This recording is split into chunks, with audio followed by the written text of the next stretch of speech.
Hello everyone and welcome to our channel. तो आज हम लोग देखने वाले हैं क्लास 10th का फिजिक्स देखने वाले हैं। क्लास 10th का हम क्लास शुरू कर रहे हैं तो कि आपको टोटल चैप्टर का प्रिपरेशन कराया जाएगा। तो क्लास 10th का हम लोग फिजिक्स देखने वाले हैं। फिजिक्स देखेंगे क्लास 10th का फिजिक्स का ऑब्जेक्टिव देखने वाले हैं। पहले हम लोग ऑब्जेक्टिव जो कि प्रकाश के परावर्तन व अपवर्तन दोनों चैप्टर्स होगा, लेकिन अभी सिर्फ होगा प्रकाश के परावर्तन से। भौतिक है क्लास 10th का, इसमें आपको 35 ऑब्जेक्टिव क्वेश्चन होगा। अब आपको इसी 35 में से ही आपको ऑब्जेक्टिव पूछा जाएगा 2023 के एग्जाम के लिए। तो वीडियो को अच्छे से देखिएगा, लास्ट तक देखिएगा और ज़्यादा से ज़्यादा वीडियो को और शेयर कीजिएगा।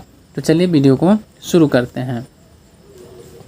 पहला हमारा क्वेश्चन बोल रहा है कि प्रकाश के परावर्तन के कितने नियम होते हैं। तो प्रकाश के परावर्तन के 2 नियम होते हैं। हमारा हो गया 1 नंबर क्वेश्चन। 2 नंबर पूछ रहा है गोलीय दर्पण की फोकस दूरी उसकी वक्रता त्रिज्या की क्या होती है। तो उसकी फोकस दूरी जो होती है उसकी वक्रता त्रिज्या की आधी होती है। A बराबर R/2 होता है। दर्पण के चौड़ाई को कहते हैं। तो दर्पण के चौड़ाई को दर्पण का द्वारा, अगर मान लीजिए दर्पण है, इसके यहाँ तक के यहाँ के दूरी को हम लोग दर्पण का क्या कहते हैं, दर्पण का द्वारा कहते हैं। अगला क्वेश्चन नंबर 4 है हमारा कि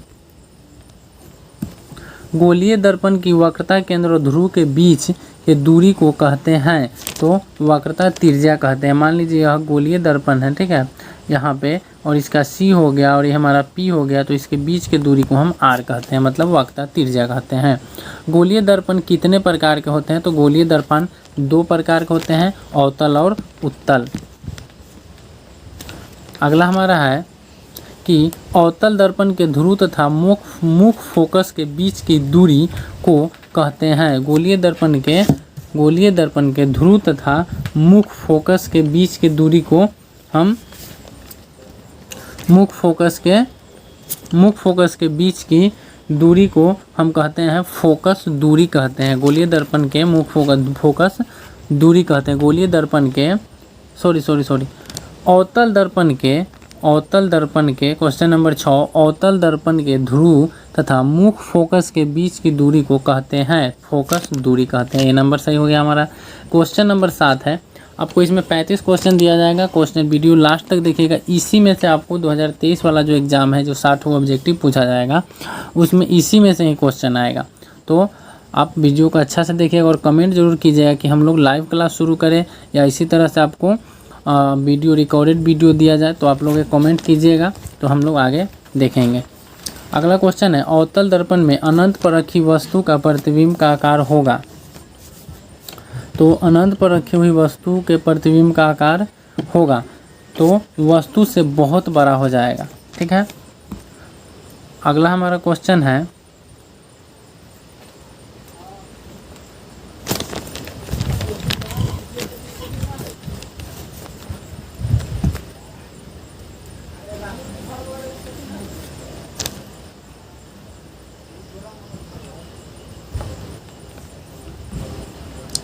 अगला हमारा क्वेश्चन है, गोलीय दर्पण में फोकसांतर एवं वक्रता त्रिज्या के बीच संबंध होता है। तो F बराबर R/2 होता है। 9 का हमारा C आंसर सही, 8 का C आंसर सही हो जाएगा।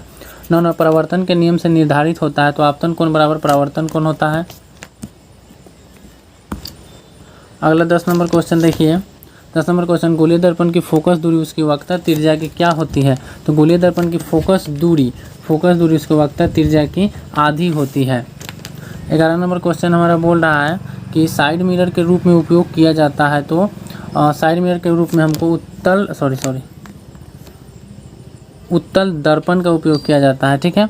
साइड मिरर के रूप में हमारा उत्तल दर्पण का उपयोग किया जाता है। अगला हमारा क्वेश्चन है, समतल दर्पण में प्रतिबिंब की प्रकृति क्या होती है। तो समतल दर्पण में प्रतिबिंब की प्रकृति हमेशा आभासी और बराबर होगा। आभासी और बराबर। 13 नंबर हमारा क्वेश्चन हो जाएगा, निर्वात में प्रकाश की चाल होती है 3 × 10⁸ मीटर प्रति सेकेंड हो जाएगा हमारा question number A। Question number 14, गोलीय दर्पण के परावर्तक पृष्ठ की वृत्ताकार सीमा रेखा को कहते हैं? तो दर्पण का द्वारक कहते हैं, दर्पण का द्वारक। Question number D. दांत विशेषज्ञ किस दर्पण का उपयोग करते हैं? तो दांत विशेषज्ञ जो दांत कान आँख नाक का जो मतलब डॉक्टर होते हैं वह अवतल दर्पण का उपयोग करते हैं 12 प्रतिबिंब को देखने के लिए। अगला 16 नंबर क्वेश्चन है, यदि किसी बिंब का प्रतिबिंब का आवर्धन ऋणात्मक हो तो उसका प्रतिबिंब की प्रकृति क्या होगा? तो अगर ऋणात्मक होगा, किसी बिंब की प्रतिबिंब का आवर्धन ऋणात्मक होगा अगर, तो वह प्रतिबिंब वास्तविक और उल्टा होगा, क्योंकि जब ऋणात्मक होगा तो वह अवतल दर्पण में बनेगा।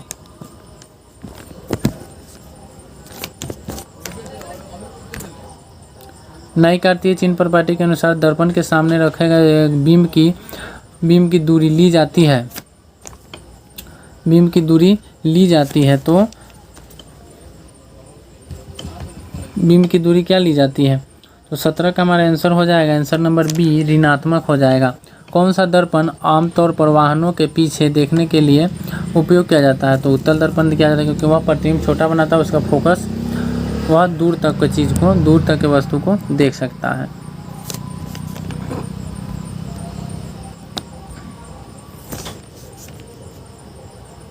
अगला हमारा क्वेश्चन है, दर्पण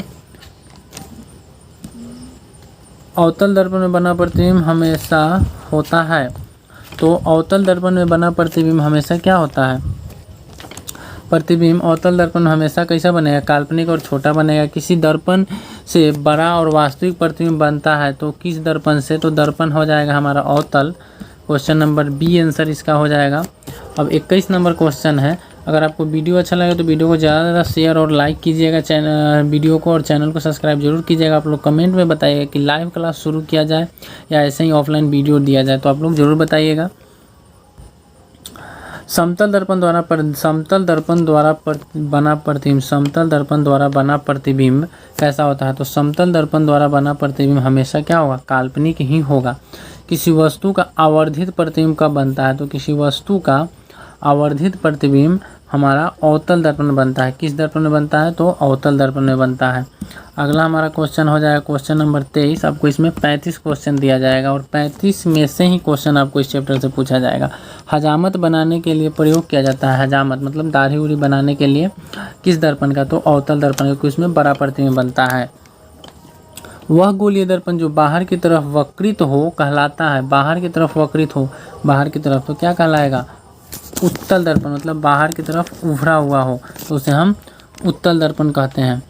गोलीय दर्पण के परावर्तक पृष्ठ के केंद्र को क्या कहते हैं? गोलीय दर्पण की परावर्तक पृष्ठ के केंद्र को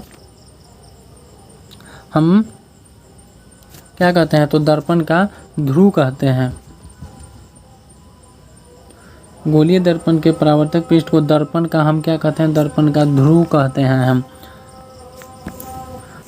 अगला हमारा है 26 नंबर क्वेश्चन कि समतल दर्पण की फोकस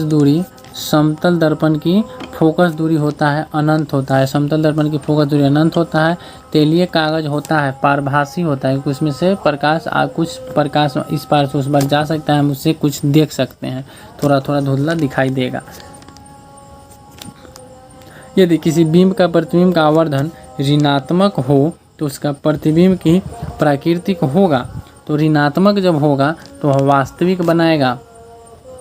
कैसा बनाएगा? हमारा वास्तविक बनाएगा। अब बात है भाई सीधा कि उल्टा बनाएगा, तो हमारा वह जब वास्तविक बनाएगा तो वह उल्टा बनाएगा। क्वेश्चन नंबर ए हमारा सही आंसर हो जाएगा। उसके बाद है प्रकाश की किरण गमन करती है। तो प्रकाश का किरण गमन करती है सीधी रेखा में। निम्नलिखित में किस दर्पण का फोकस दूरी धनात्मक होता है? तो निम्नलिखित में किस दर्पण का फोकस दूरी धनात्मक होता है? सी हमारा आंसर हो जाएगा इसका। क्वेश्चन नंबर 32 हमारा बोल रहा है कि किसी गोलीय दर्पण की फोकस दूरी 20 cm है, यह गोलीय दर्पण कैसा है? तो जब फोकस दूरी धनात्मक हो तो आप उत्तल में मारेंगे, ठीक है। दर्पण सूत्र होता है तो 1/v + 1/u = 1/f। Question number A हमारा सही हो जाएगा। किसी दर्पण का आवर्धन बराबर होता है V/u, हमारा D सही हो जाएगा इसका। और 35 नंबर लास्ट क्वेश्चन है, सर्च लाइट का परावर्तक सतह होता है तो हमारा अवतल दर्पण होता है। तो ये हमारा 35 क्वेश्चन रहा फर्स्ट चैप्टर से।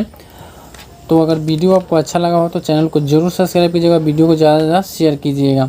और आप लोग कमेंट में बताइएगा कि आपका मैथ का क्लास लाइव शुरू किया जाए या रिकॉर्डेड वीडियो दिया जाए। तो आज के लिए बस इतना ही, मिलते हैं फिर अगले वीडियो में, तब तक के लिए जय हिंद।